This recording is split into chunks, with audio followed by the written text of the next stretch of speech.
start. 1, 2, 3, 4, 5 laps here at Summit Point Raceway. Jesus Christ, they went out fast. It's Johnny held out for Henriksen, who gained 12 places. Look at this battle round turn 1. Charles Rayford sends it up the inside to take the lead. Andy Fox is going to try and hold it around the outside. Jared Kaler's got the inside. Joshua Germany makes it through the middle. Henry Morse takes the win. We have Charles Rayford taking the win. Stephen King weaves down the straight and across the line. Donny Alpha Henriksen, half a second clear. Here they go. Can Kieran break late and hold that inside line?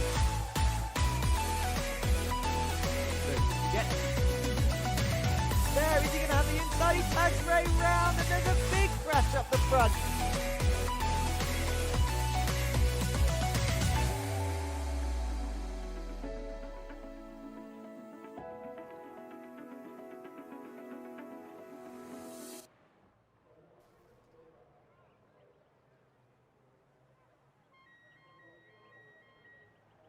Hello guys and girls, welcome back to the Racing Line. We are back for the Volkswagen Jetta Cup, powered by GT Omega in partnership with VCO Esports. Thank you for joining us on YouTube and Twitch, and of course over on the VCO Esports YouTube channel.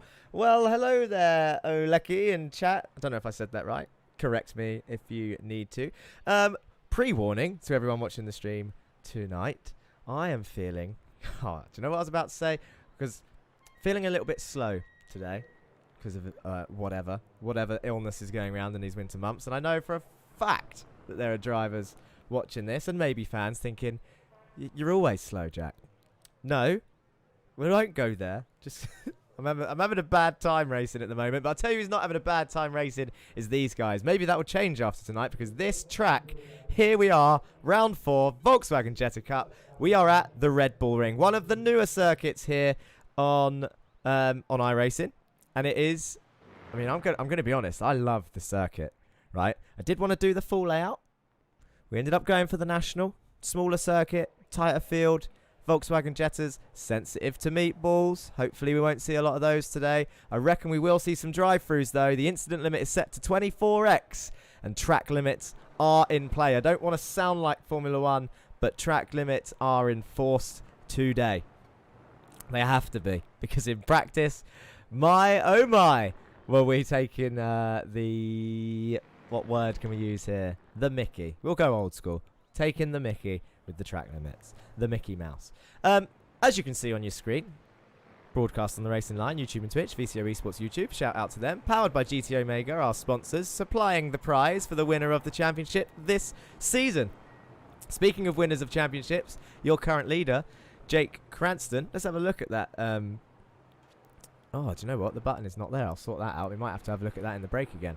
But you can also see at the bottom, theracingline.org, if you want to catch any of the latest news from the Volkswagen Jetta Cup, including the results and the championship order and the Constructors' Champions. What is going on outside, though, from behind this? You can see the cars driving around. It's lovely scenery here at the RedBull Ring in Austria. Oh, we've got some comments in the chat. Let's see. Who have we got here? We've got... Christopher Smith is saying, hello, missing you boys and the old Jetta so much. Can't wait till Monza. So Christopher Smith is not here today in the ORD racing team, but he will be back next week for Monza. We're now on a 4-week run of European races. Rackham says, let's go. Zero Forks Giving Racing says, afternoon all for Guelthio's back. What surprise will Jesus bring us today? What will Jesus bring us today? I keep changing the pronunciation of his name. I don't mind. I'm sure he doesn't mind either. What was I saying? Jake Cranston currently leading the championship. Oh, do you know what we can't forget? We need to do this nice and early. What's the time? We've got a few minutes left of practice. Those are your times on your left-hand side, by the way. Morgan Burkhardt, a strong contender this season. In fairness to him, a strong contender last season. Caught up in a lot of accidents. Currently 1/10 faster than John Bailiff. And Jameson Huffman, who's turned up to practice today. He normally shows up last minute. He's up there in P3, so they've definitely been practicing. Martin Wallace for Zero Forks Giving Racing, all the way down. He's not going to like this, but he's all the way down in 24th. However, I'm going to spin it with a positive, Martin. He is only 6/10 away. Or nearly 7/10, but you know what I mean. In terms of all these drivers being within a second, it's pretty close to that mark again, and it's just absolute madness. I know they're small circuits. I know this tends to happen. Ben Morse. Henry Morse will not be here today due to high wind conditions that have shut down the power in Berkeley, California. My condolences to all his fans and family, and congratulations to his competitors. He is out there, though. I'm sure I've seen him. He has set a time on the board. And there he is. So, he's found a way. It's pretty incredible how tight this field is. Always is. Absolute props to the drivers. Indeed, I agree. What was I going to do? Oh, yeah. We have to do this. It's been break week. So going from the UK, which is obviously where I am based, we're going to drive all the way to Austria, through Switzerland, to visit Jerry Agard, who's been away for 2 weeks and is now back, and to the RedBull Ring is where we are. And in terms of the RedBull Ring, this is what it looks like from a distance. 2.33 kilometers, 1.45 miles of circuit. Only, look at that, 2 sectors split in half. What madness. In terms of corners, the real overtaking zone is turn 2. The speed trap is at the end of the straight going into turn 1. That's the fastest point of the circuit. It's only 6 corners established in 1969. 6 turns. Turn 2 is pretty much the only realistic overtaking opportunity. I'm sure you know the drivers by now. They will be trying in other corners. But if you want to do it safely, that's the one. I'm just here to cheer on Duncan Murray. Let's hope my South African internet holds up, says Stuart Steedman.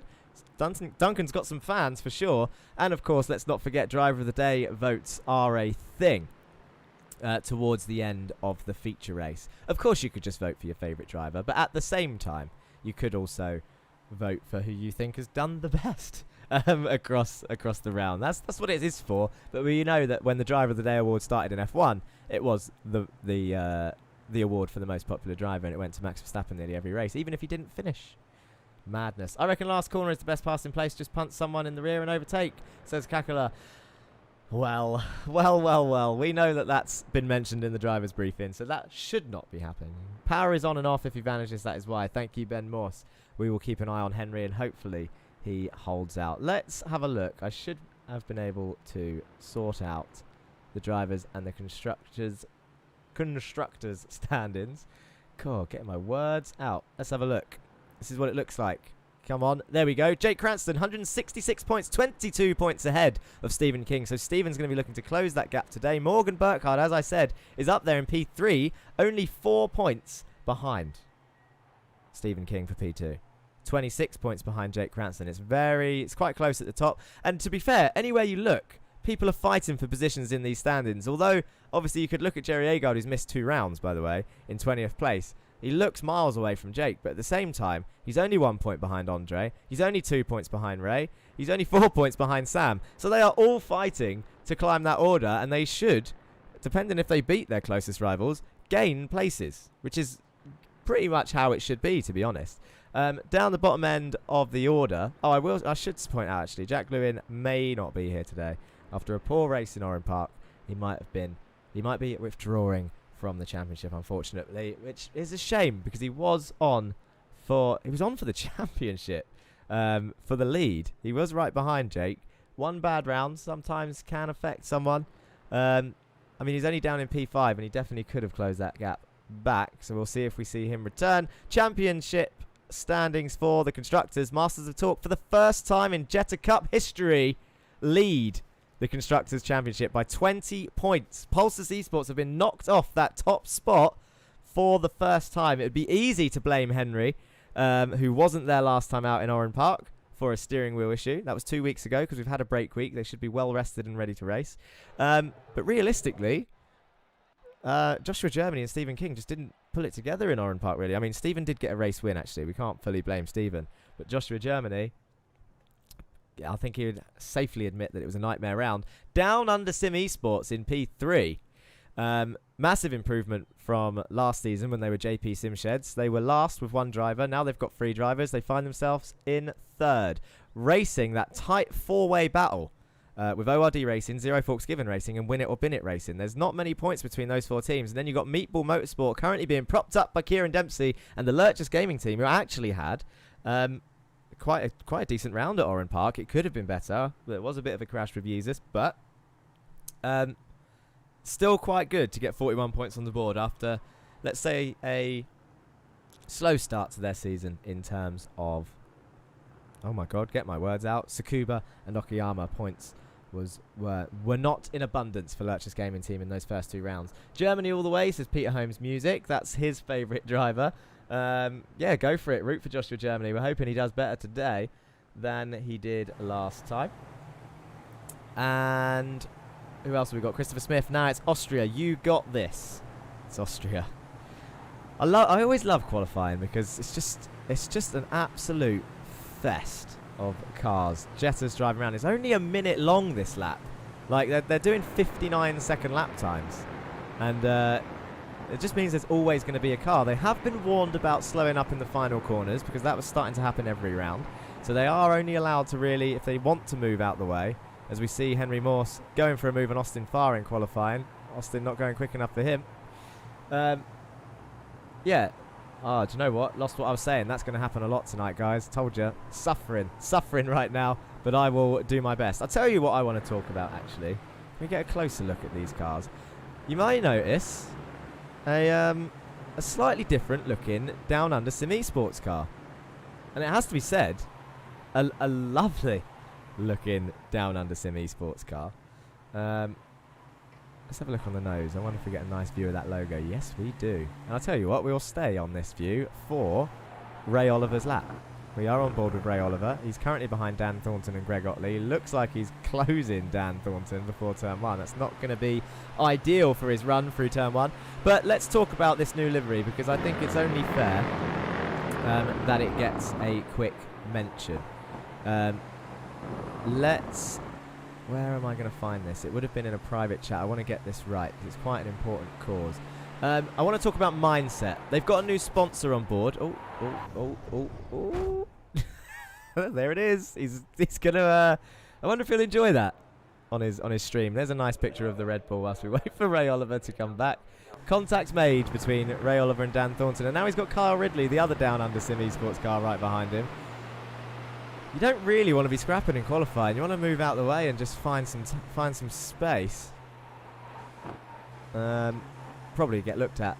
Who's the third driver? We've looked at Ray Oliver. We've looked at Kyle Ridley. Where is Austin Farr on the track? Looking for another black car with pink stickers. There it is. So he is behind Henry Morse and Christian Ribeiro. So we might see another crash. Who knows? Mindset. A new sponsor. Oh, it's not a pink logo on this car. That's weird. Keep getting distracted. You see, I keep getting easily distracted. I want to go back to one of the other cars because I like the pink. Here we go. Mindset Livery is a massive mental health concept set up to help minors and their families break the stigma of keeping it closed shop and making people talk about mental issues openly and helping each other. The suicide rates and family issues at the moment are huge in Australia, which is it's an Australian team.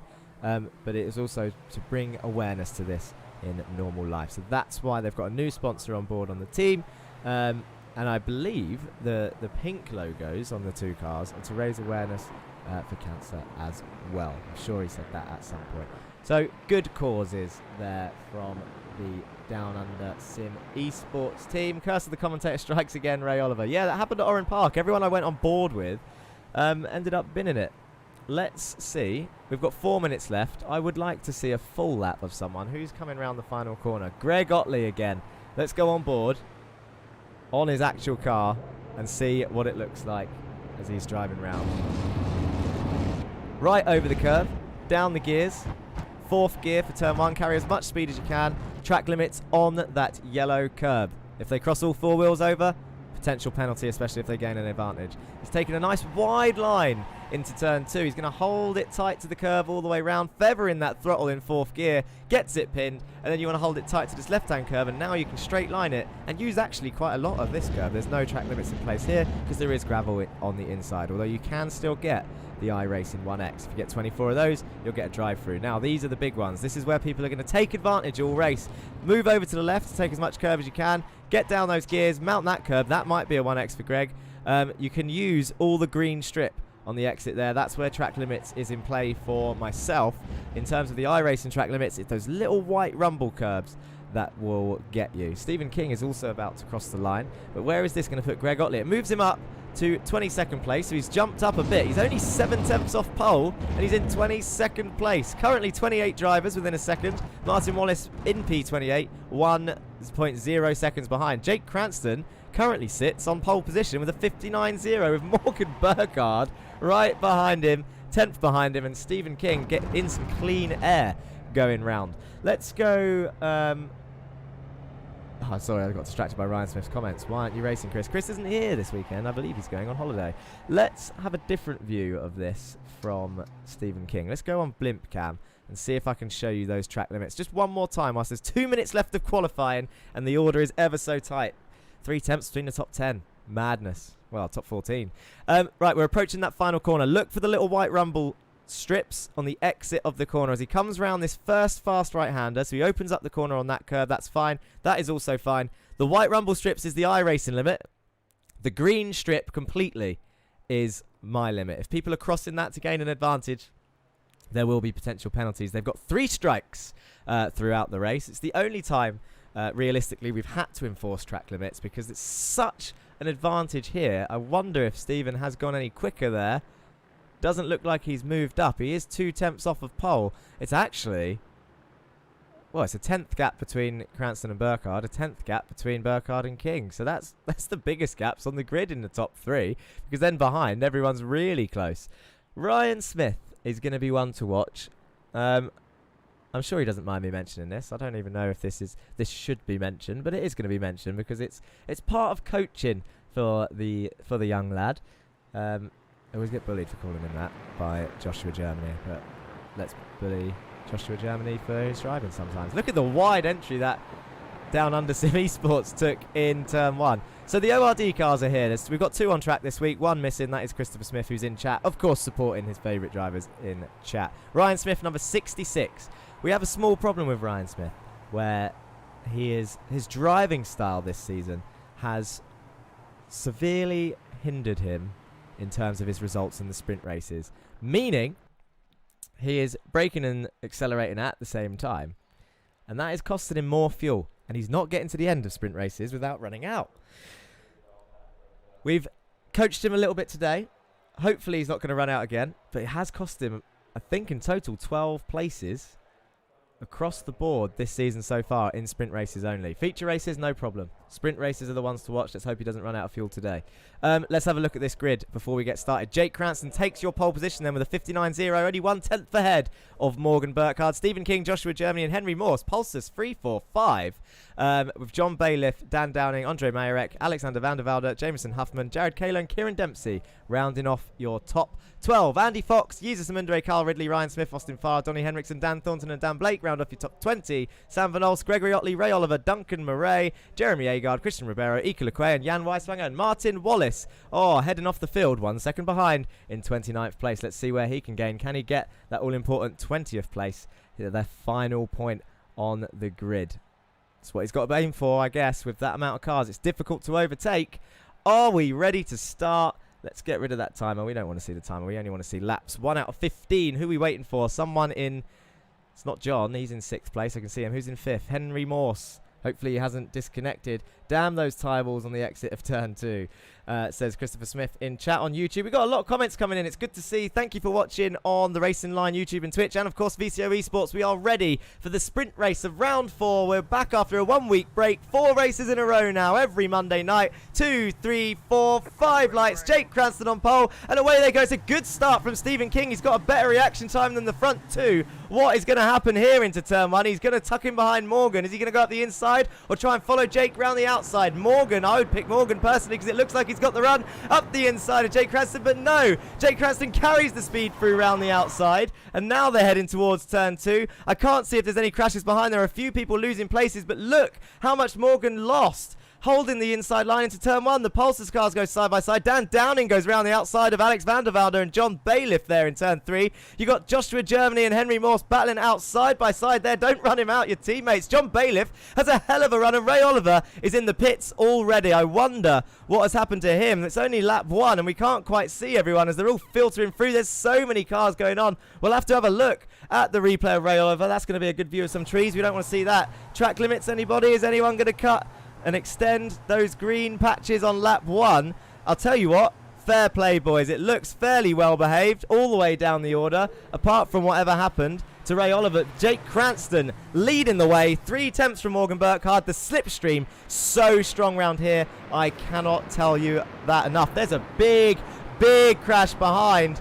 Oh, and it's Kyle Ridley. It's another down under sim esports car. Oh, we now have to watch some replays. Whilst everyone races on ahead. I hope it stays clean. So Ray Oliver crashed and jumped into the pits. What happened to Ray? Here he is. So he's gone wide at turn 1. He's going to come back on. He's going to rejoin past the dash lines as per briefing. He stops. Oh, I wonder if he had damage before the crash then, because he just jumps in. I wonder if he's been hit off with a potential meatball there, because there was a car on his inside. Well, there's a few cars on his inside. All trying to get that done. He then just stops and sort of goes to the pits. Let's have a look at the big crash on the straight. It would be behind somewhere. Oh no, there it is. It's one of the ORD cars. Spins onto the circuit. Sam gets collected. Duncan does very well. Oh no. That down under sim esports car probably needed to hold his brakes. He was trying to keep it in a straight line. Dear oh dear, we will have to look at that. We've got quite a few cars, in the pits there as a result. It's not over though, remember. The format promotes a comeback, shall we say, in the feature race. These two still very close. Ellen Brown is back on top with a strong arm emoji. Has she spoken too soon? With Morgan Burkhardt right behind him. This top 3 are your championship top 3. So they are fully going at it. Kieran Dempsey and Andy Fox are battling. Here they are. Alexander van der Velde wound the outside of Andy Fox. That's a hell of a move. I don't know if he's defending or getting that pass done, but he's up into P10 is Alexander van der Velde, chasing down Kieran Dempsey with Andy Fox in P11, Austin Farr in P12, currently on reverse grid pole. Turn 1, the reason the turn 1 inside move doesn't really work, it ruins your run towards turn 2, which is the main overtaking zone. Austin Farr's going to have a quick look at Andy Fox. Andy Fox defends. Austin Farr has to go around the outside. Good defense from Andy. He's going to try and hold on for that. Jesus Amundere for the Lurchers Gaming team is up in the points again. Found some form and some consistency. Crashes make me unreasonably angry, says Lance Gilligan 99. I kind of agree with you. That one looked like one of them silly little pit maneuvers that happens when a Jetta makes contact with that rear quarter panel. Didn't look malicious, but ended a lot of races. Austin is such a talent. Look at him go, says Lance Gilligan. I wonder if you are an Austin Farr fan. Ryan Smith is doing well again. I really hope he doesn't run out of fuel because he's currently up in P14. He's got Donny Alpha Henriksen behind him who finished P2 with pneumonia last week. I don't know if he's still got pneumonia, but there he is. Currently lap 5 of 15. We're 1/3 of the way through the sprint race already. That sounded like more contact up ahead. It's the Pulsus boys together. Who went off then? Andy Fox has gone off on track, so I don't know who that was that hit who. Might have been Henry and Josh. The top 3 looking ever closer. Morgan just really putting on the pressure. Can Jake Cranston keep this? Let me know what you think in chat. Come on. I'm more of a Morse fan, says Lance Gilligan. Can't believe Jesus is still alive, says Figueltio. I hope he stays there. He's in P14 currently. Martin Wallace and Andre Mayerek are going at it back here.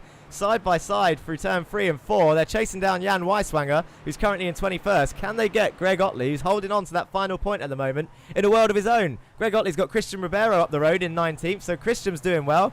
I'll tell you what, who is there? I'm sure Sam Van Olst was involved. Oh, he would be a lapped car and being an idiot. He is currently in last place. He was one of those that got caught up in that first crash. The biggest crash that we've seen.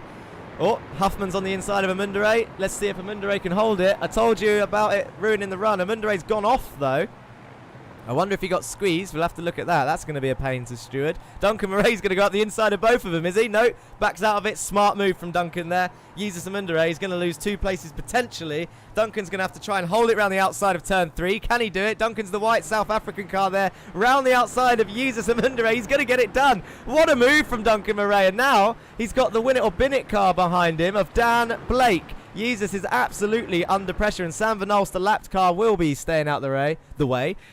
Christopher Smith says, go on, Ryan. Let's not bring religion into this. Poor Sam Van Olst indeed. Yeah, it was unfortunate. He tried moving out the way.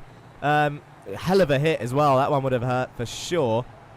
I am impressed so far. I might change my mind when I've seen the replay, but track limits are impressing me around those final corners. They are well aware of the 5-second penalty, as we hear John Bailiff sound like he going a little bit deep into the back of Henry Morse. He's all over the back of him. Henry Morse defending for his life. He was not going to be here. John tries to go around the outside, loses the rear end, and he's got Dan Downing all the way coming up behind him, slipstreaming his way. I'm losing my words, man. I don't know what to say because there's so many little battles going on. The gaps, probably the biggest we've seen this season so far in terms of trains, and with potentially the least amount of crashes, apart from those last 4 who ended up in the pits. From the big crash on the main straight, from the unfortunate pit manoeuvre. Yared Kayla, shout out to Yared for turning up tonight, because I'm pretty sure he's got an iracing ban, so I don't know how he's here. He's got 3 weeks off, according to his earlier message in the week. Don't know why he got banned. He races fairly cleanly here. He loves a bit of a squeeze every now and then, does Yared Kayla, but not completely illegally, and he's quite a good defender, as we saw at Oran Park when he took the feature race win after a hell of an offence from Jack Lewin. But Jared absolutely not buckling under the pressure. So our order currently, 2 temps between Jake Cranston and Morgan Burkhardt. 5 temps, Stephen King in P3. So can Morgan, come on Morgan, you need to put the pressure on, you need to make a move. You got the 2, this is Stephen King's defence by the look of it, the armoury of Joshua Germany and Henry Morse in P4 and 5, keeping Bailiff at bay, who's trying to climb back up that order after an earlier poor round at the beginning of the season, some tight circuits. Dan Downing will be absolutely buzzing where he is. I don't think he's going to take any risks because he's currently sitting in P7 on pure pace. He's put a lot of practice in. Quite a few of these boys, actually, about 8 of these boys, met up at the British Touring Car round this weekend at Donington Park. And I know more would have turned up, but this is a worldwide championship. You saw their flags all over the place. So if it wasn't so far, I'm sure some of the people abroad would have loved to have come. Henry Morse looking up the inside of Joshua Germany. Are they going to swap over? It looks like Josh is going to let him have it. Oh, he gets pushed off. Joshua Germany won't like that.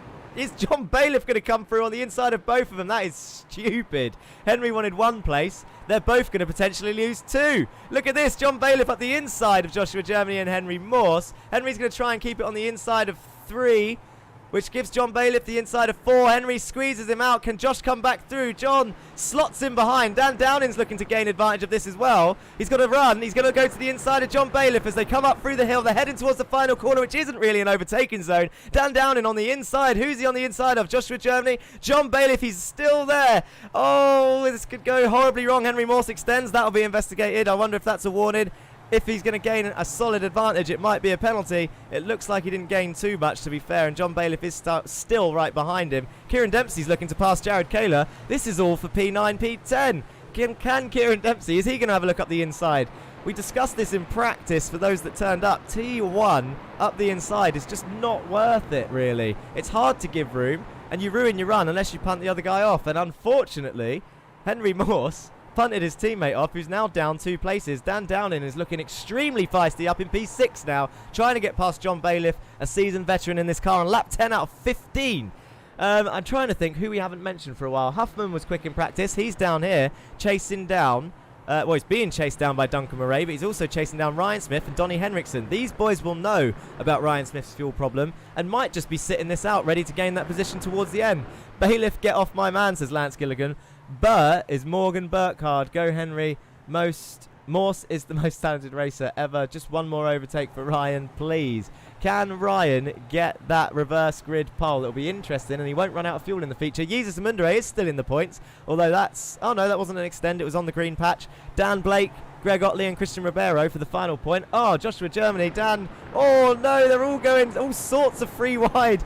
John Bailiff extending that corner. Jared Kayla's going to make a move into Joshua Germany. Can he get his nose in there? He's not going to back out of that. We know what Jared's like. He's going to go free wide into turn 2. Dan Downing's on the outside. Gets a bit of a nudge from Joshua Germany. Jared Kayla goes up the inside of both of them, and he goes up into P6. Dan Downing down to P9 as Alexander van der Velde is coming through in P10. Can he get a run? And Kieran Dempsey's taking advantage. He's up the inside of Alexander van der Velde. Dan Downing is going to be under all sorts of pressure here. What's going to happen as they head towards the final 2 corners. Henry Morse still leads this train in P4 with John Bailiff right behind. Jared Kaler now in P6. Joshua Germany still in P7. Dan Down in P8. Kieran Dempsey P9. Alexander van der Velde P10. And who is closing them up behind? It's Austin Farr and Andy Fox, your reverse grid pole sitters in 11th and 12th. All trying to gain those extra places, but they know the feature is on the horizon. There's 3 laps left. Morgan Burkhardt is sitting pretty, hasn't made any stupid moves. I wonder if he's just going to settle for second and think of the long run. It may definitely happen. We've had a few off tracks. I wonder if these are quite bad ones. We've had Jerry go off. He's currently by himself. I think he was involved in the earlier accident. Is it going to be too fast through the final corner? Yeah, there we go. Standard stuff. Nick Lequay, is it going to be the same thing? Turn 1. This will be past the yellow curb. We knew this was going to happen. Into the corner. Oh, in fairness, kept it on. That's not a track limits in terms of the briefing rules. But it is track limits in terms of the iRacing rules. So, here's your order. Germany still racing Bailiff. Oh, what's happened to him? He's lost out a few places there. Let's have a look if we can find out what happened there. Jared Kaler, that's your leaders coming through. Jared Kaler's coming over the brow of the hill now. John Bailiff's on the inside. He's got a slowdown. He will have a slowdown from one of the earlier corners. Is he going to hinder anyone? Hinder anyone into the final corner? Kieran Dempsey might have to go wide. He should have served all of that slowdown by then. I wonder if he went back up to speed before the corner, because if he didn't, is he going to get the Andy Fox treatment?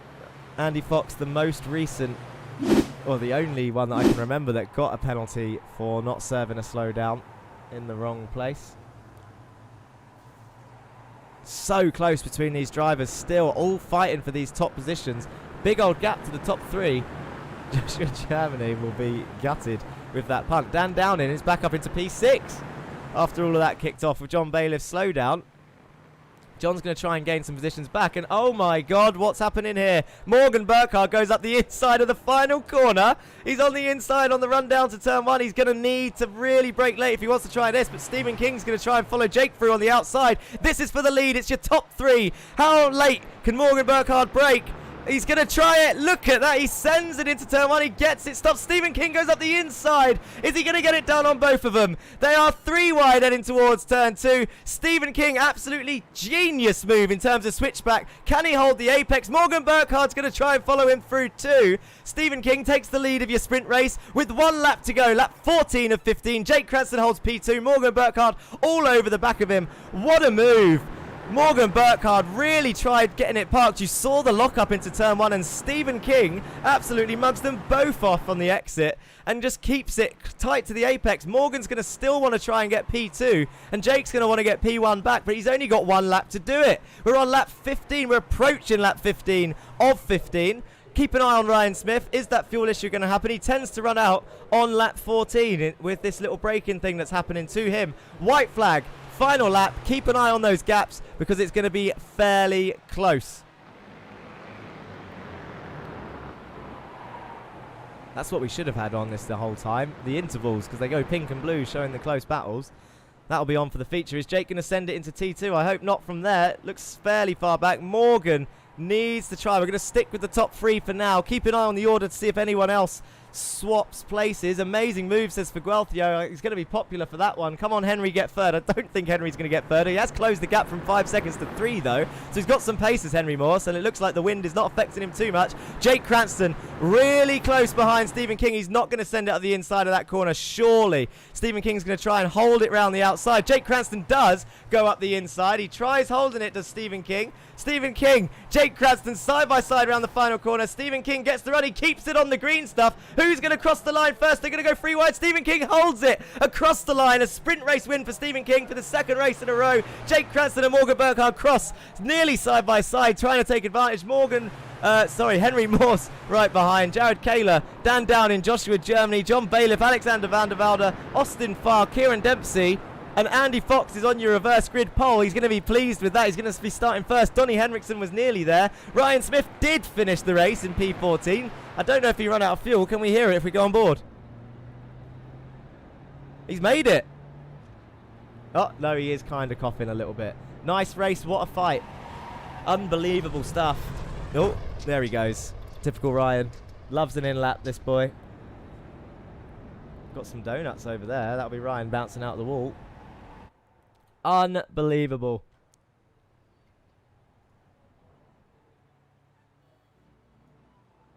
Yes, Henry. Yay, Polestars. Go, Henry Morse Racing. Wow, what a nice race. What a fight. These are all Twitch comments at the moment. Where's the YouTube crew at? You need to overtake these people. Amazing move. Boo, Kayla. Come on, Henry, get third. Bailiff, get off my man. Loads of comments. Loads of comments coming in. Struggling to keep up. Again, of course, thank you for watching so far. We've had one race. We've got another race incoming.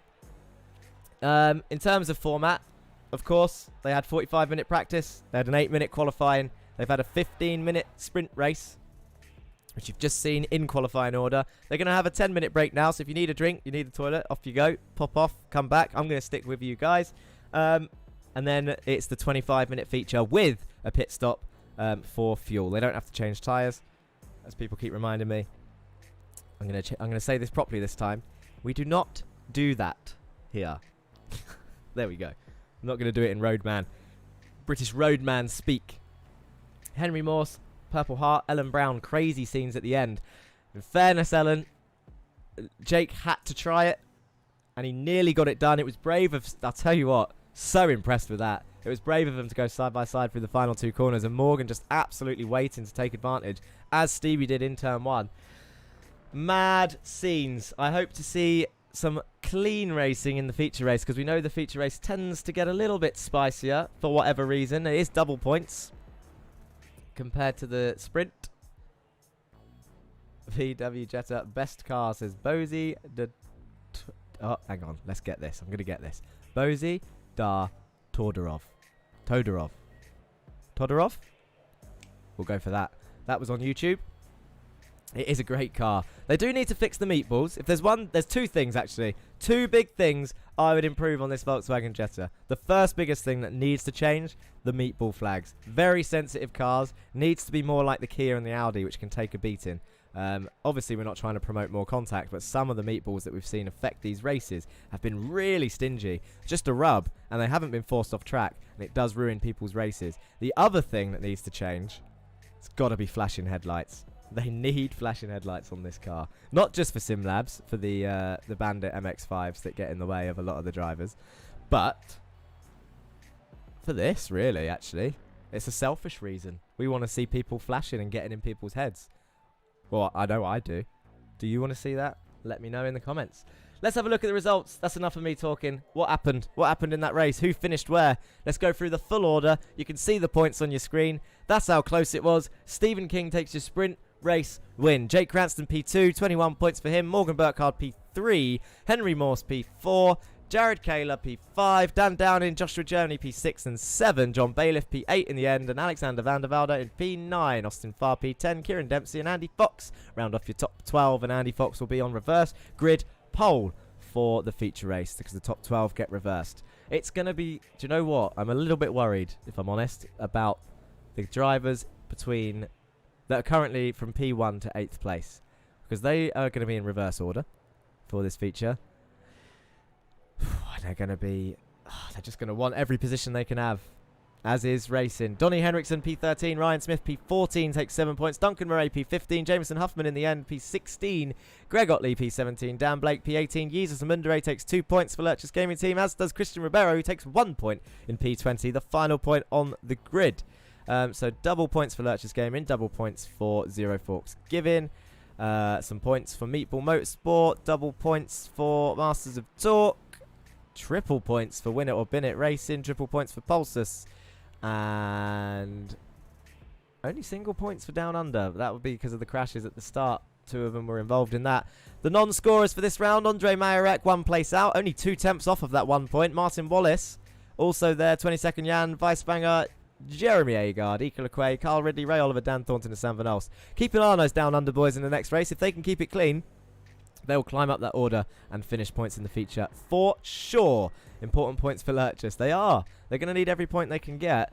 And they might actually close the gap to Meatball Motorsport. Depends on Kieran. He's currently holding that team. Sebastian Hallmichael's not here again, so that's 1 driver down. Jan Weissbanger occasionally on that threshold of scoring some points at the end. So it's going to be, it could be tight between those guys. We've got some people practicing. How long's left of this warm-up?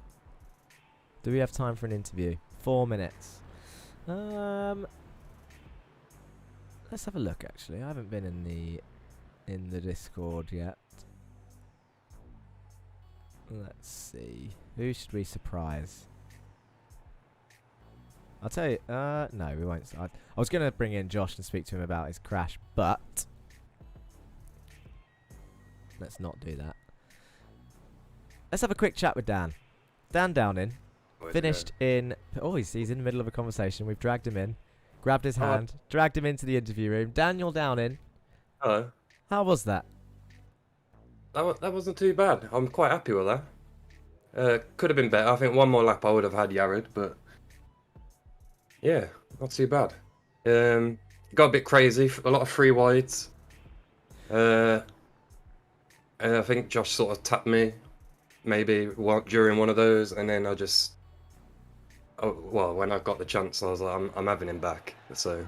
Well, yeah, there was a lot of fighting in that race, and in fairness, well, I don't know if I just missed a lot, but it seemed like the briefing has worked.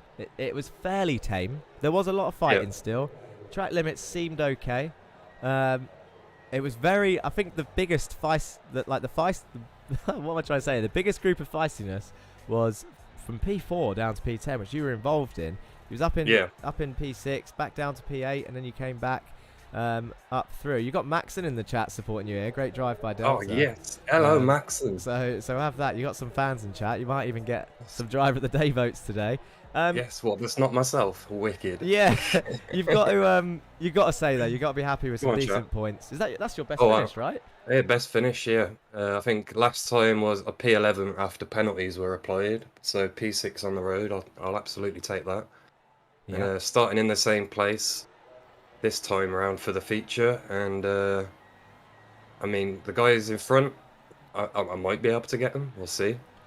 But I know I'm going to have Stephen, Jake and Morgan right behind me, so we'll see how we go. Yeah, I'm a little bit worried about this feature because it tends to get a little bit feistier for the double points, but then at the same time they should be smarter and try and rein it in to not get those meatballs. But you've got, you had a move, I've just thought, it popped into my head, you had a move from Joshua Germany. It was always tight into turn 2.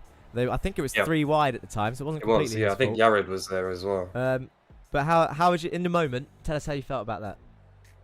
Well, I was obviously a little bit miffed because I ended up losing about 3 spots from it, but it wasn't anything like really bad, you know. It just happens when you go 3 wide into turn 2, and I was on the outside, so I tried to give us enough space on the inside. But you all survived, and that is the main thing. Some decent points. That is the main thing. I'm going to let you go and have the last 2 minutes to relax, get yourself in your headspace for the feature race. But well done. Yep.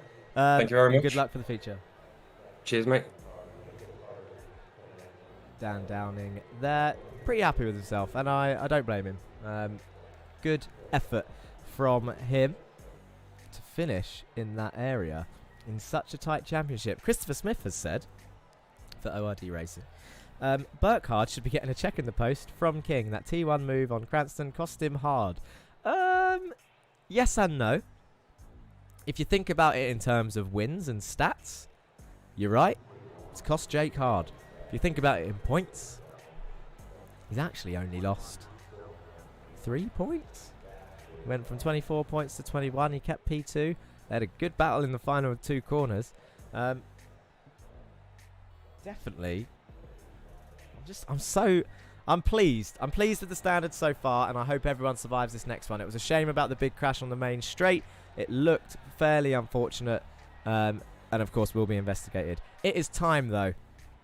We are about to head towards feature race territory. We've got viewers on YouTube, on both the VCO Esports channel and the Racing Line, and of course Twitch. And I'm thanking you for all being here. Let's see what happens. Sam Van Olst is also one to watch. He's starting 29th in this race. Let's have a look at that grid.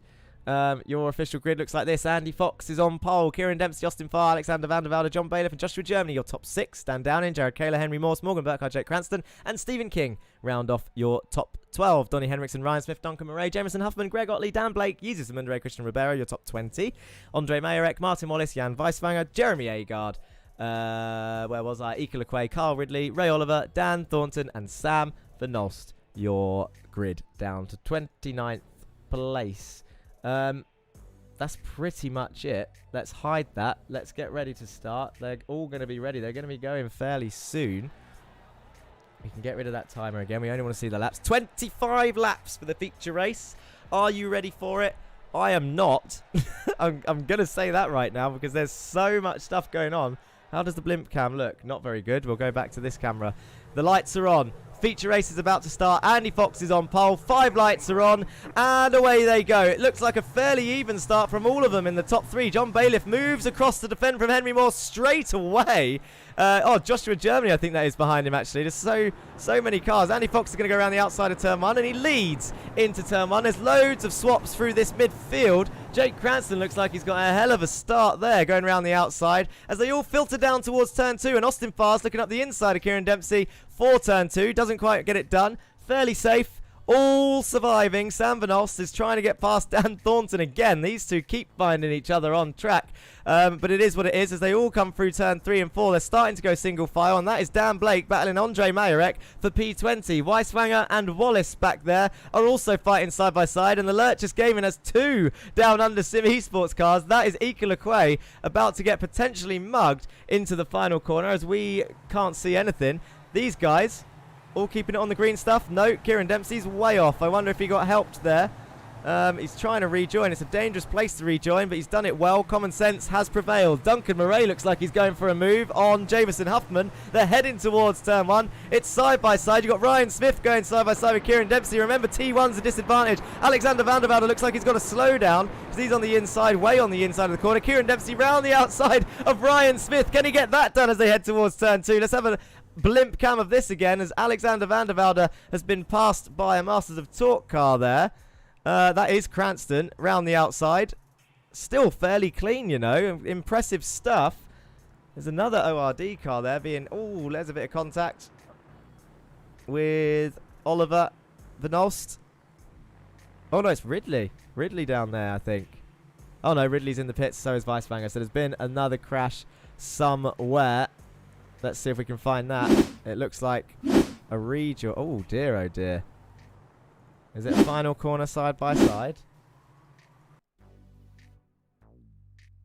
Jan Weiswanger, Jeremy Agard. Oh, no. Carl Ridley's going to get collected again. It's not Kyle's fault. He's going to get a penalty, I think. Oh, he's going to get pushed in. Here he goes. Yeah, that is so unlucky. Carl Ridley not having a great day. Is it the curse of the one-off liveries that Mercedes suffered in Germany? You've got to say Red Bull had a good time out, I guess. Does he keep it out the wall? It's a shame. It really is a shame. But it happens. It is racing. It does happen. These have been unfortunate and not malicious at all. As we cut to some more accidents there, that is Kieran Dempsey with a blown engine. He's got a blown engine. How has he done that? And Dan Downing's crashed. Stephen King's gone off track. We're missing all the action here. Dan Downing spun. Oh, and there's the tap for Stephen King. And that is what's blown Kieran Dempsey's engine. Stephen's not going to be happy with that. I wonder if he's got damage. It looks like he has. Look at the swerving, the crabbing on that car. He will be allowed to pit from that. So it wouldn't surprise me if he comes into the pits to try and take advantage of that. And Ryan probably caught up in that as well. They can't pit until lap 5 usually. If they get a meatball, they will be allowed in. They just need to get their fuel right. How do you blow up a Jetta, Valdez? Well, that answers your question. He hit a spinning Dan Downing who had a great race. Maybe we shouldn't have interviewed him because it's cost him dearly. I'll tell you, look at this. We have a win it or bin it 1-2 right now. John Bailiff is up into P2 with Andy Fox in the lead. Now, interesting question. Will Andy Fox give up that lead or will he defend it? I think he deserves to defend it. Go Duncan, says Peter Ridley. Where is Duncan right now? P10. Not doing bad, the number 33 car. Keeping it in the green stuff. Andy Fox, your leader, your top 8. Still fairly close together. Downing's still in the pits and King is still in the pits. King's... Oh no, Downing and King are now coming out. Well, Downing is. King's still there. That's a long pit stop. Why is he in there for so long? Has he given up? Who knows? Do you know what? It'll be a speeding penalty. I always forget that they exist. Ray Oliver. I thought he was involved in that earlier crash, but it was Ridley. Ray Oliver's up into P16 already. That's an 11th-place gain on the opening 5 laps, as Jerry Agard goes up the inside of Christian Ribeiro behind there. Good move, Jerry. Can he keep it, though? Because Christian was going to have the inside for turn 3. Jerry's going to give him plenty of room as they come through here. They're still side by side. Ika Lequay's going to try and get involved as well. He's going to follow Jerry through on the inside. Christian Ribeiro going down the order now. Again, he's going to lose another place. The Lurchus Gaming cars are going to go side by side through the final 2 corners on lap 5. Who's going to come out on top in this one? Surely Christian will let Ika have this as he had the run. He does. Are they going to touch? No. Christian keeps it in the track limits. Dan Thornton comes in the pits. They're still side by side. Christian's going to try and hold it around the outside. Can't quite get it done. And look at the gap Jerry's got now. Good racing from those two. As Dan Thornton, as I just said, comes into the pits. Let's have a look at the track map. This will help us spot anything that's happening now that people are pitting. Christopher Smith says the music's still on. Let's get rid of that. We don't want that music still on whilst we're racing. I say whilst we're racing. Of course, I'm not racing. Cranston's looking close to far right now. Let's have a look. Side by side they go. Heading towards the final 2 corners. Jake Cranston is on the inside again. Is Farr going to try and hold it around the outside? No, he actually brakes nice and early. Lifts off. Can he get a switch back into the final corner? No, is the answer to that question. Bailiff is now in the lead. I feel like I'm missing all the fighting at the front. This is how it happened. Andy Fox, John Bailiff heading towards turn 2. Bailiff sends it up the inside. Andy Fox lets him have it. And Joshua Germany takes advantage. Keeps 2 wheels on the curb. Follows John Bailiff through. Now that's the problem with team orders, is that sometimes you can lose more than you planned. And Morgan Burkhardt looks fairly quick, but he has just crashed. How has he crashed is the question. Into turn 2. Oh no, Andy Fox. Pit manoeuvre. Oh, Morgan. Oh, good. Smart to reverse there. 3 wide in turn 3 in front. Says Kakula. Chaos. Yes, absolute chaos. Crazy right now, says Lance Gilligan. That was an unfortunate tap, I think. We'll have to have a look at it later. Let's go back live. We need to catch up on the action live. What is happening to this order? Because it is all kicking off. I just don't know what's going on, people. You need to help me keep an eye on that side. Jake Cranston's up into P5. I know that much. John Bailiff is in P1. Joshua Germany's right behind him. He's going to be buzzing. And Andy Fox comes into the pits. He might have had a meatball, but he's allowed to pit anyway, so it doesn't matter if he did or didn't. Jake Cranston right behind Henry Morse in P4. Jared Kaler having another cracking race up in P3. Is he going to get another podium? He won last time out in the feature. I think it was the feature. Yeah, it was the feature. He got loads of points. Joshua Germany needs to be smart here. John Bailiff is no slouch. And he can gain positions. Martin Wallace, he deserves a shout out. He's racing Ray Oliver. These two race regularly in the sim labs. Great respect between the 2 drivers. So hopefully we don't see a contact and a crash. Although they did, let's remind everybody, Season 1, Watkins Glen. 2 of them leading the race. Do you remember? Big old crash. In fact, it's in the intro. If you remember the intro, it's in the intro. Big old crash. There's a lot of the big hitters involved. But it was just one of those unfortunate racing incidents. But these 2 are racing for quite decent points as Cranston comes in the pits, as does Morgan Burkhardt, who had an earlier spin. So many pit stops happening. I think it's time to put the pit stop numbers on so we can see who's stopped and who hasn't. Your current leader of the pit stoppers is Alexander van der Velde, who is in 18th. Jake Cranston is now one of those stoppers. Where is Alexander van der Velde? Coming around the final corner now. Where's he going to come out? Cranston's already leaving the pits, I think. Morgan Burkhardt isn't. It's a slow stop for Morgan, unless that is just genuinely where he was from that spin. Sam Van Ulster's come through. He's up 11 places. They're all passing Burkhardt now.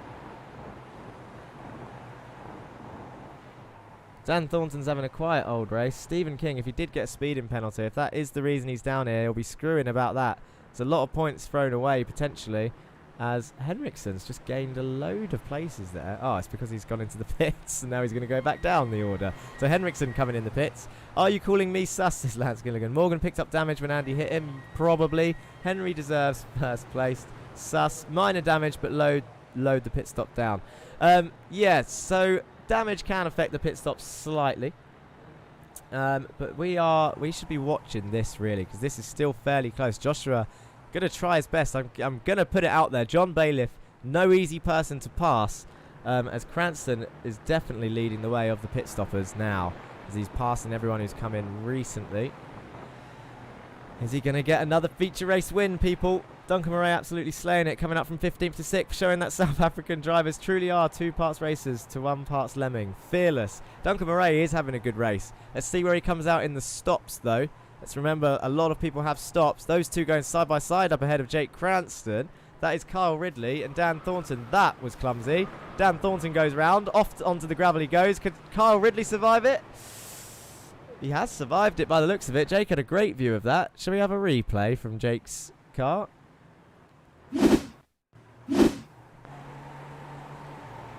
Oh, this is on board with Kyle. So he is there. Oh, that looked violent, you know. Really did look violent. Oh.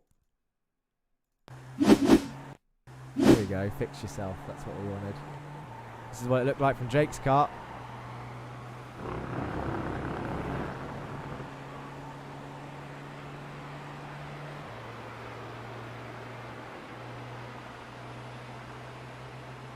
Kyle moving out the way nicely there. So fairly safe.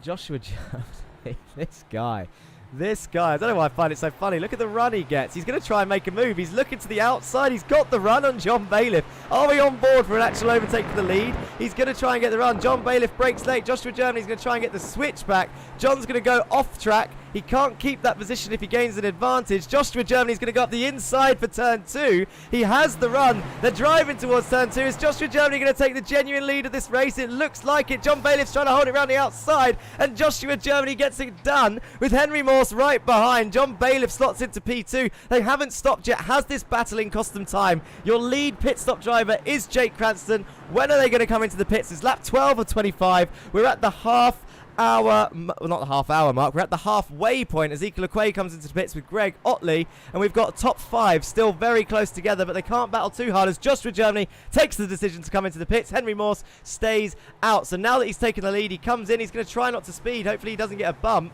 If he does get a bump, that would be quite funny. He would get a speeding penalty though, so maybe not so funny for him. Now this is going to be interesting. Where is Jake Cranston? He's coming over the hill. He's got Stephen King up ahead. But Stephen must be a lap down. Where is Joshua Germany? Joshua Germany, John Bailiff. Into the pits they are.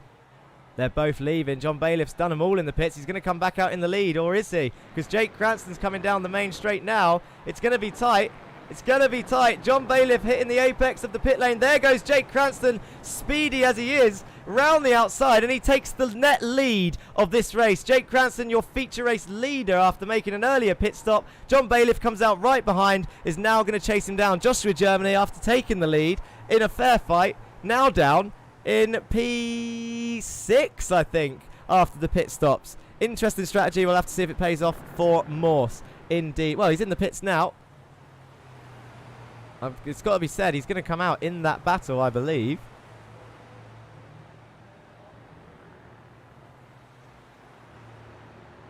Jameson Huffman also staying out, and Duncan Murray's leading a race, people. We had a few Duncan fans in the chat across the board. Thank you once again for joining us, whether you're watching on VCO Esports or the Racing Line. It's a pleasure to have you here. But Duncan Murray currently leads your race. He's up 14 places, as is Jameson Huffman. So these two, not pit stopped yet, your current leaders, but net leaders are definitely Jake Cranston and John Bailiff, who are now neck and neck. John's going to put the fight to him. He has to. Kyle Ridley is currently in 27th, so he should be moving out the way of some people if they get in close. What a move by Josh. We'll have to see what is Lance Gilligan going on about. Jesus Amundere is doing well again, actually.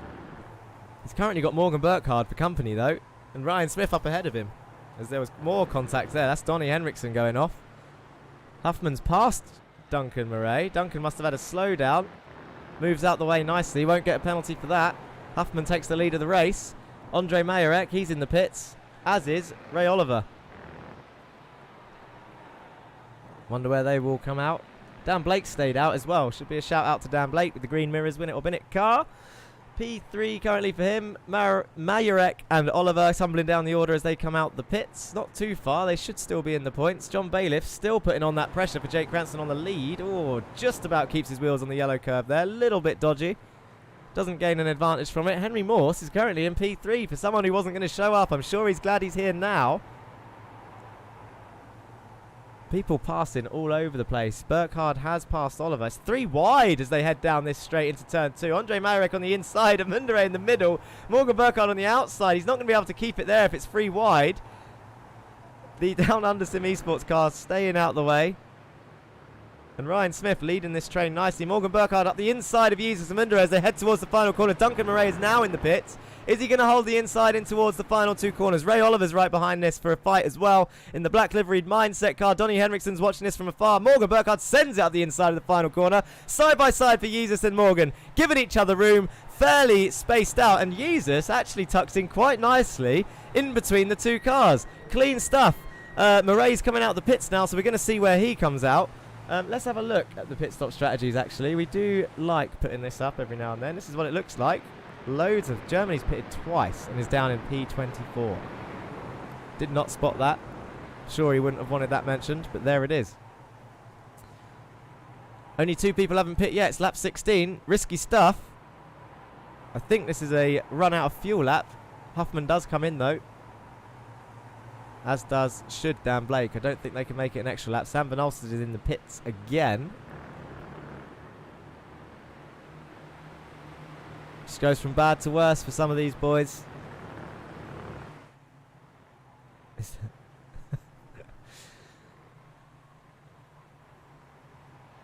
Good hustle from Huffman, says Stuart Steedman. It is indeed. I don't know how Blake does it. He extends these fuel runs.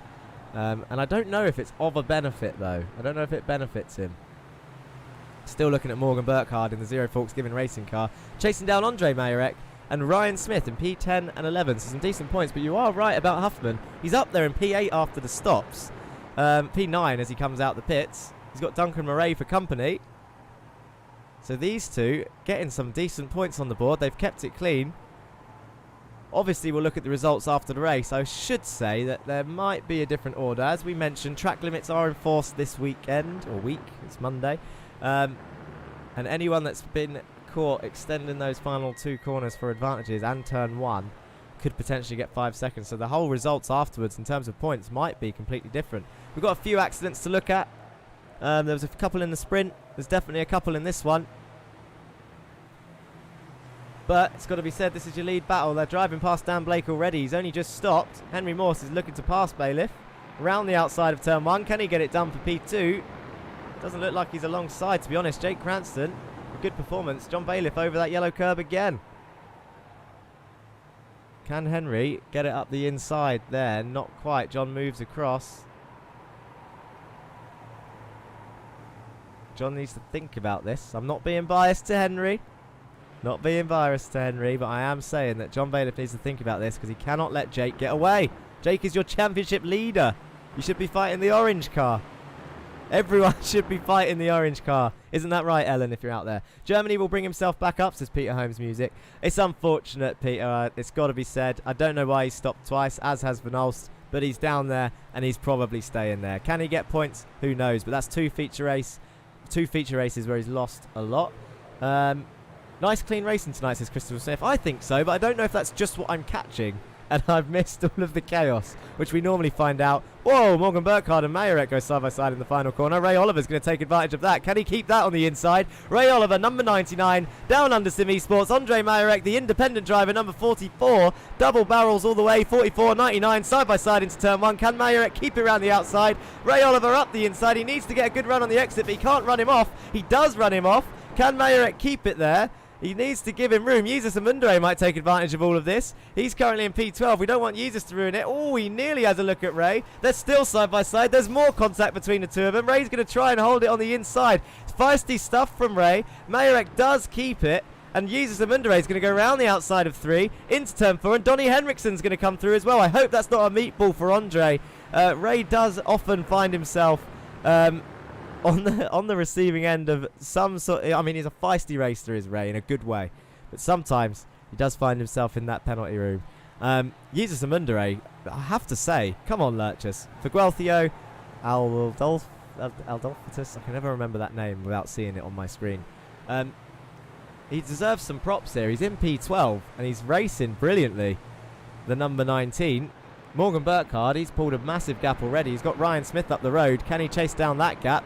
3 seconds. Huffman is all over the back of Murray still. There's little battles all over the place. John Bailiff has now pulled a gap to Henry Morse. Sorry, Jake Cranston has now pulled a gap to John Bailiff. Aldolfo, yeah. Jesus is an authentic warrior. I'd prefer it if they didn't, says Ellen Brown. They need to. People need to close this gap. It's going to be extended again with that. I keep saying it, and I might be wrong. That speeding penalty for King and whatever happened to Germany. But you have got Bailiff up there. Burkhardt is another one that looked like he had an issue. Where is Burkhardt? He's in P10, so he's still getting some points, trying to keep it close. Henry Morse is going right to the inside. Kayla's going to get a hell of a run if they stay there. Henry Morse on the inside of Bailiff. Bailiff's going to hold it around the outside. Kayla does close that gap, gets a good run, as does Austin Farr there in P5 in the Down Under Sim Esports car with the white Mindset logo. Henry Morse breaks, goes to the inside of John Bailiff. He's got it done. He's on the inside. There's a little bit of contact. John tries shutting it, as feisty as he is, and Henry Morse moves up into P2. Can he chase down Jake Cranston? It's unlikely, as John Bailiff side by side with Jared Kayla, but there's only 4 laps left as they approach lap 22 of 25. Ika Lequay has just passed Martin Wallace back here somewhere up the inside of turn 2. Good move from Ika Lequay. That's for P18 and some points. Martin Wallace in P19 and Dan Downing in P20. After a stunning sprint race, he finds himself down there. Andy Fox won't be happy. He was on pole in this race. He's down there in 23rd. But he's not going to be as unhappy as these guys. Joshua Germany, who was up there, is in P24. He's got Greg Otley for company and Stephen King.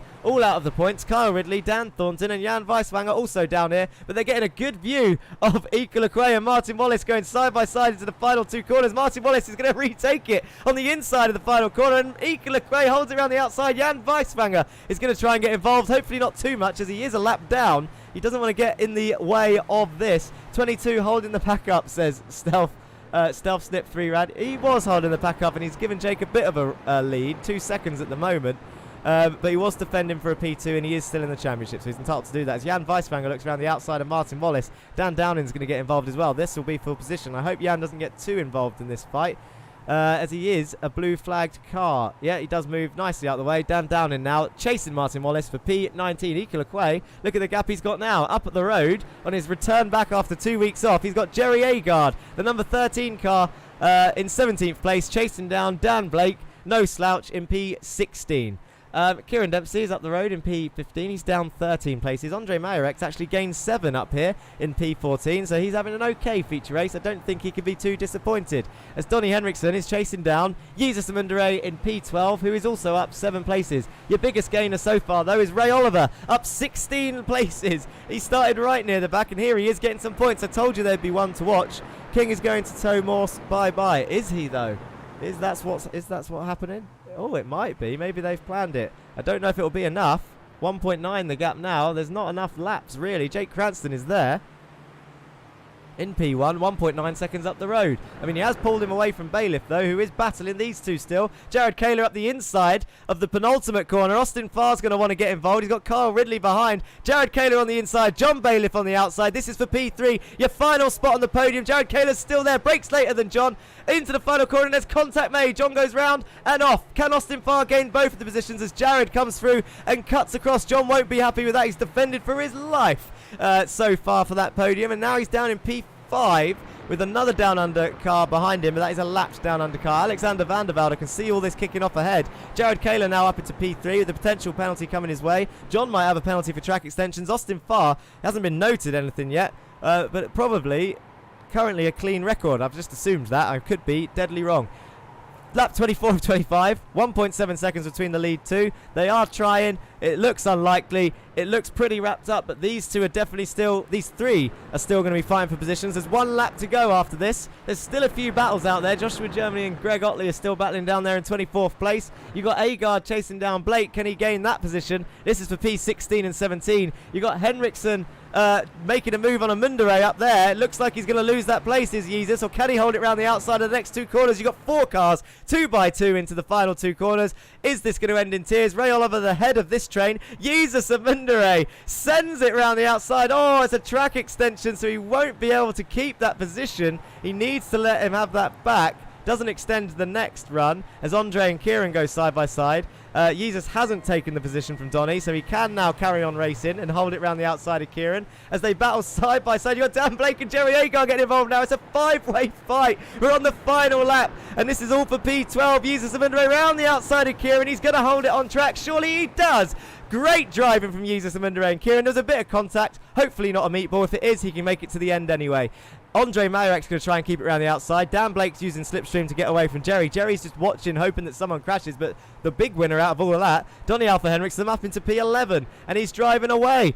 Where is everyone? Jake Cranston around the final corner. Here he comes. Is he going to track extend? No. He's got Henry. No, that's Stephen King and then Henry Morse right behind. Jake Cranston takes your feature race win here for round 4 in the RedBull ring. How the hell does Cranston do it? I'll tell you how he does it. He pits, he gets some clean air, he puts in the laps, and he comes out whilst everyone else fights. It's side by side back there for position. Not with Alex and Huffman, but they have a good result. It was side by side with a few of the other cars. Duncan Murray comes through for a good result in P8. Who is the biggest gainer so far? Do you know what I forgot to do? I've been so busy watching this race, I did not do this. Vote driver of the day with hashtag vote in chat. If you've forgotten how to do that, all you need to do is literally type in hashtag vote with your driver of the day. Doesn't matter where you're watching from, VCO Esports, Racing Line, or if you're on Twitch, hashtag vote, then your driver. Duncan's got a vote already. What an amazing... is that a word? Racho. Is that Spanish for race? Portuguese for race? Ah, okay, it was autocorrect. Austin Farr, Jared Kaler, and Henry Moore. You can't vote for 3 drivers. 1 driver, people. 1 driver. And I'll read that in a second. But we need to look at the results of that race. That was madness. I felt like there was so much going on, and I know for a fact that I have missed a lot of action that I'll probably see in the steward's room afterwards. There was just so many battles. I said it had potential, this track. It really did. To... oh, did not mean to click that. Here we go, spamming the replays again. Standard stuff. Why is this replay not showing anything? Oh, there they all go. They're off there in the background. There we go. That's what I wanted. Ignore the spamming of the replay thing. Let's have a look for the driver of the day votes, and then we'll do some interviews. Actually, no, I'll count the driver of the day votes after this feature race results. I'm sorry, guys. Just feel rough. Look at that drift from Alexander van der Velde. Show results. Where is everyone? How did it finish in the end? Let's see what we missed and who is where. Jake Cranston takes another feature race win, and it no doubt extends his championship lead by a few points. He needs to have a bad one for people to close up. Sprint races, he keeps it clean. He just gets on with it. He was still fighting for the win. He's absolutely not staying out of the way, but there he is.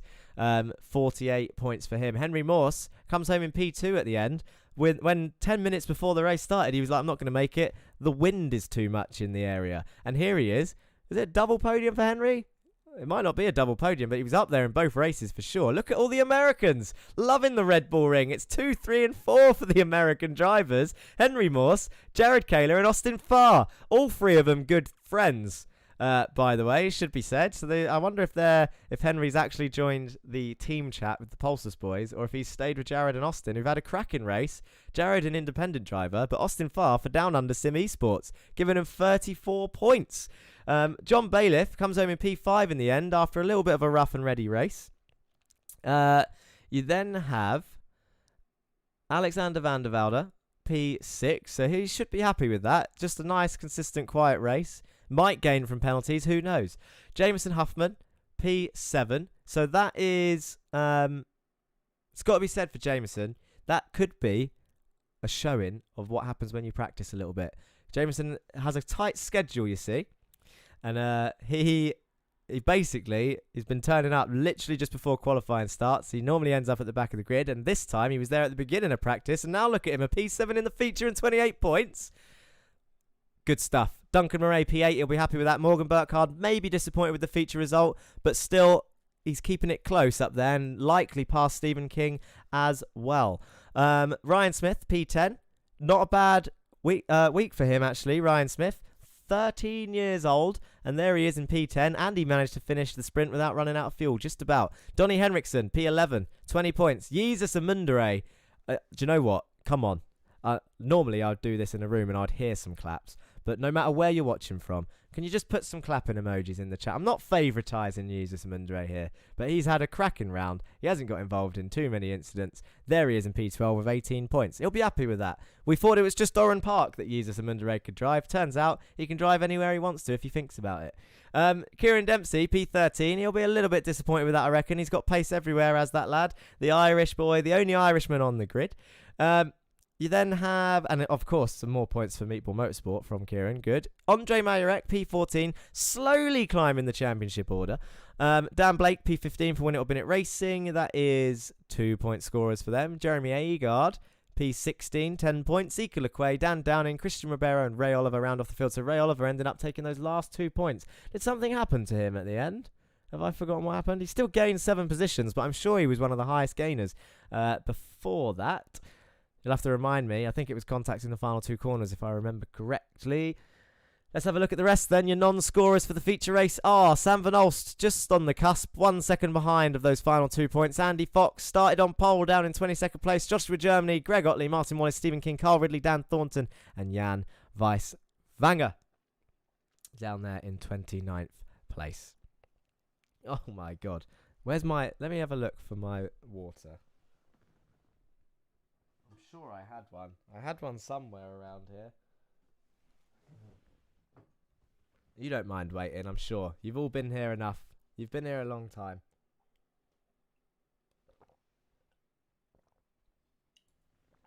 Thank you for waiting. Advert break is over. Let's go to the interviews and work out who the driver of the day is. Let's make this empty.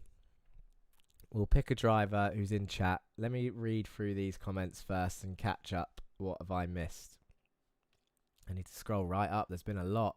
There's been a lot of spamming. Let's have a look. Here we go. Duncan, 1 vote. I'm going to take your first vote, Stealth Sniff, and say Austin Farr. That's 1 vote for him. Amundere, 1 vote. Duncan has 2. Duncan has 3. Chris says Josh Germany, that's 1. Henry Morse, that's 1. Carl Ridley, 1. Amundere, is that 2 or 3 for Amundere? It's 2 for Amundere. Henry Morse has 2. Duncan Murray, 4. King, 1. Huffman, 1. Duncan Murray, 5. Joshua Germany, that's the same vote from Chris. Peter Holmes Music says, what a race, and has paid £2. That's how much he's enjoyed the race. Peter, you keep that money, man. You need it for your lunch. Vote Henry. Henry's got another vote. That'll be 3. Peter Jones votes for Cranston. That's 1 for him. Let's have a read of this little story from Stuart Steedman. Fun fact, my old man owned a Jetta, similar to this when I was a teen. I truly wished he drove it like I saw today. Instead, he went shopping for kitchen appliances. Truly a wasted opportunity. HenryMorse.com is not an actual website. Don't visit that. Do you know what is an actual website? TheRacingLine.org, where the results will be updated throughout the week. So feel free to go and visit that. LFG Jesus. I think it's you know what? Looking at it, it's a slam dunk. Jake Cranston got a 2nd vote there. Jesus voted for himself. Jake Cranston got a 3rd vote. Duncan Murray is your driver of the day with 5 votes. And in fairness, deserved. He was up there. It wasn't just a random fan calling for Duncan Murray. Driver of the day indeed. Let's get these interviews done because I can feel that people are waiting in the 1 in the driver room and 2 in chat. We want to hear some drivers. I've got some Sorry, I got some messages in the paddock. People asking some stewards things already, but we're still in chat. Who have we got in the interview room? We've only got Jared waiting, and he's currently in P3, and I feel like we spoke to him last week. I'll tell you who we should speak to. I think we spoke to him once, but I'm going to bring him in again. It's your driver of the day, Duncan Murray. Woohoo! It rhymes. Duncan, can you hear me? Yeah, 100%. Thank you for having me. You're welcome. You are voted driver of the day, sir, with 5 votes to 3, I think, for Jake Cranston and Yeezus. How are you feeling? Yeah, very good. It's my second double point score for the series, so I'm very happy with the result. It was a good race. Yeah, it was a lot of fun. From your point of view, I hope you don't mind me saying, this is not a dig, but I thought it'd be quite funny. You like a moan, Duncan. Yeah. Every now and then. But Yeah. I think you had a strong result today, genuinely, because we expected it to be an absolute mess this round, which it might still be. We haven't seen the stewards' room yet. But it was a strong race. It looked fairly clean from your point of view. You got double points, like you said. From your point of view, what was happening around you? Can you talk us through, if the feature race is fresh in your memory, talk us through what happened.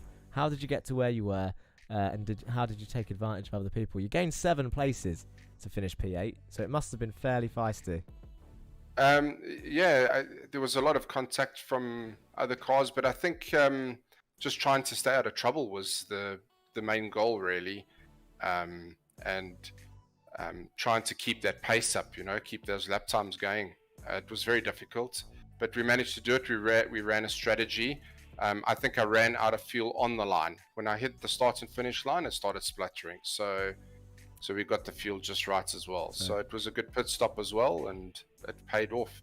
And it's the second one I've been able to pull off. Very happy with it. Yeah. A perfect fuel strategy got you up there then. Yeah, I think so. And just being consistent, trying to stay out of trouble. I noticed the guys, when they started fighting, they lost a lot of time. So I didn't try and fight anyone. If a car came past me, I let him go and just tucked in behind him, waited a few laps to see what his pace was, and then if I was quicker than him, I'd pass him again.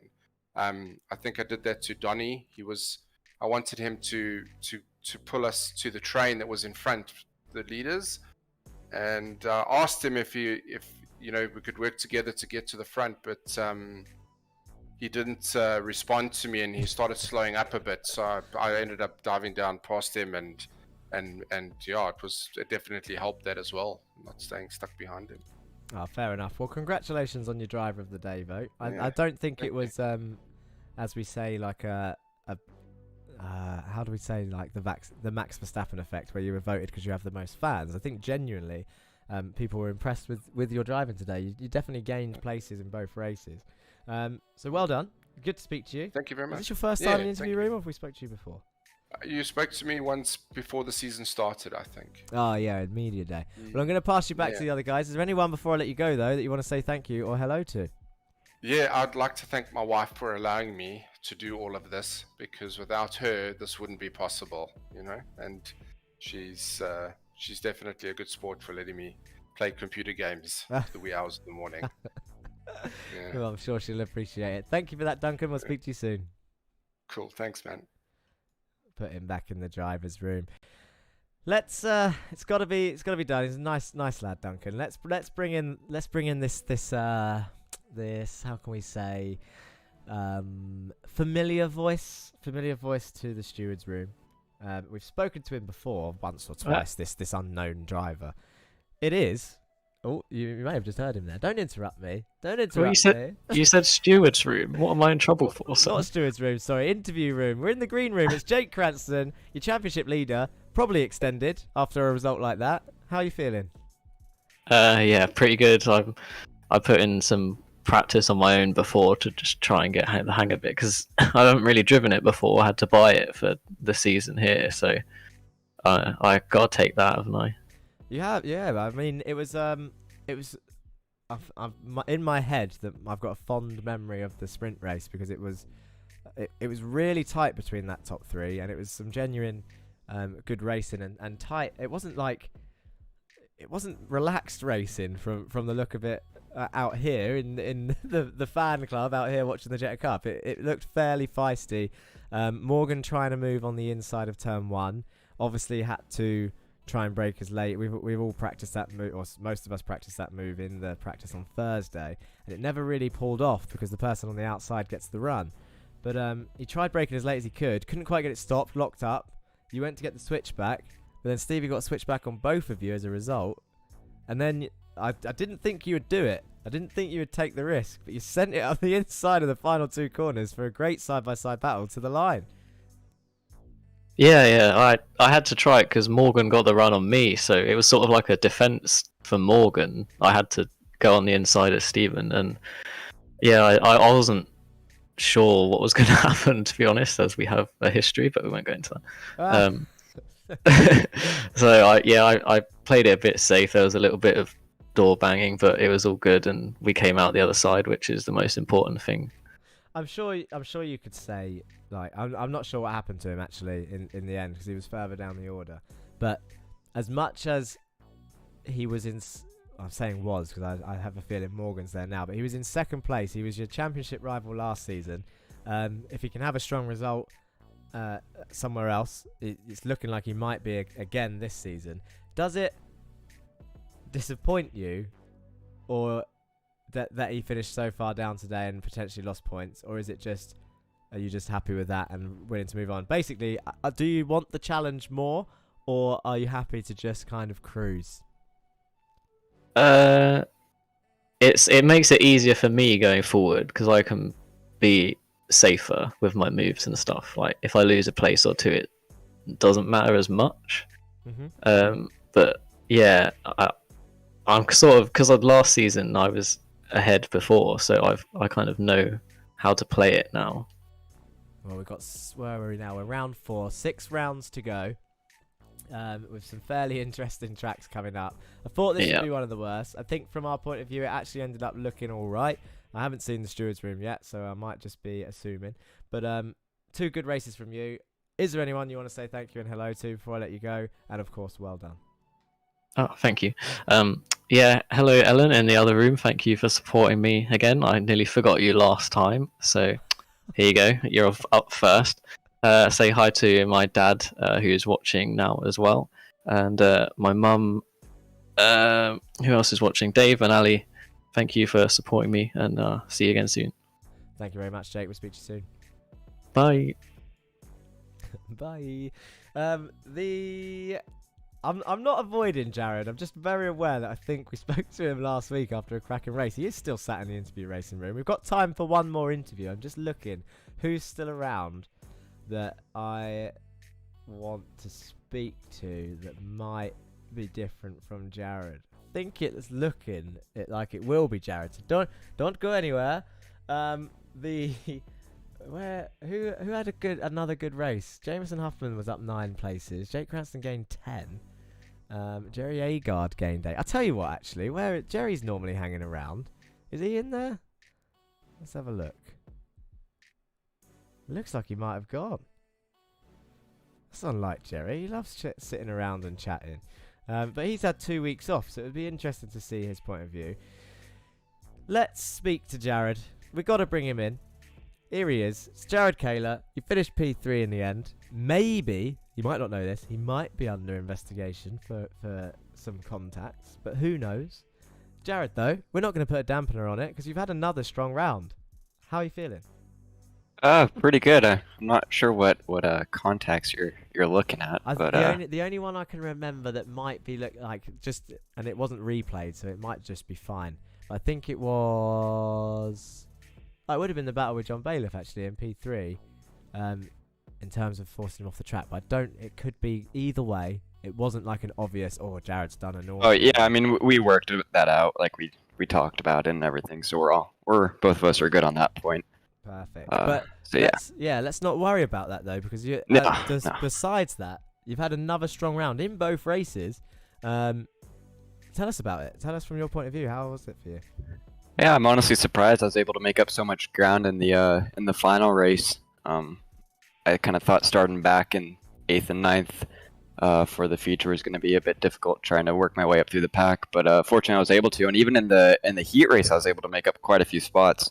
And I think that's just a product of the qualifying. You know, you have everyone out there at the same time, and it just kind of depends on whether you have the draft or not. And I didn't really have a good draft in qualifying, so it kind of set me back a bit. But nevertheless, I was able to kind of work my way up through the pack and get 2 solid finishes in both the races and get good points. Yeah, I mean, I can't. That John battle was the only one that's in my head, but I know you definitely had more because you were making moves all over the place. In your point of view, where was this main overtaking spot? Turn 2. I think turn 2, if you could get a nice run out of turn 1, you were able to kind of set up a pass going into turn 2. I think coming out of the final turn, going down the main straightaway, if you didn't really have if you were able to get to the inside, but you weren't really able to clear them going into turn 1, you'd kind of lose all your ground between 1 and 2, and then set yourself up for being passed into turn 2. So I think kind of going into turn 2 is really the main passing opportunity. Yeah, definitely. I think that's what the fancy track map said in the beginning. There was moves elsewhere, but it looked like turn 2 was the main one. Is there, before I let you go, well, we've got Monza Junior next. Let's have a quick chat about that. Have you seen the layout of Monza Junior? I have not, but I like Monza, so yeah, well, I'm sure it'll be fun. I'll talk you through it quickly. It's basically an oval with a chicane at one end.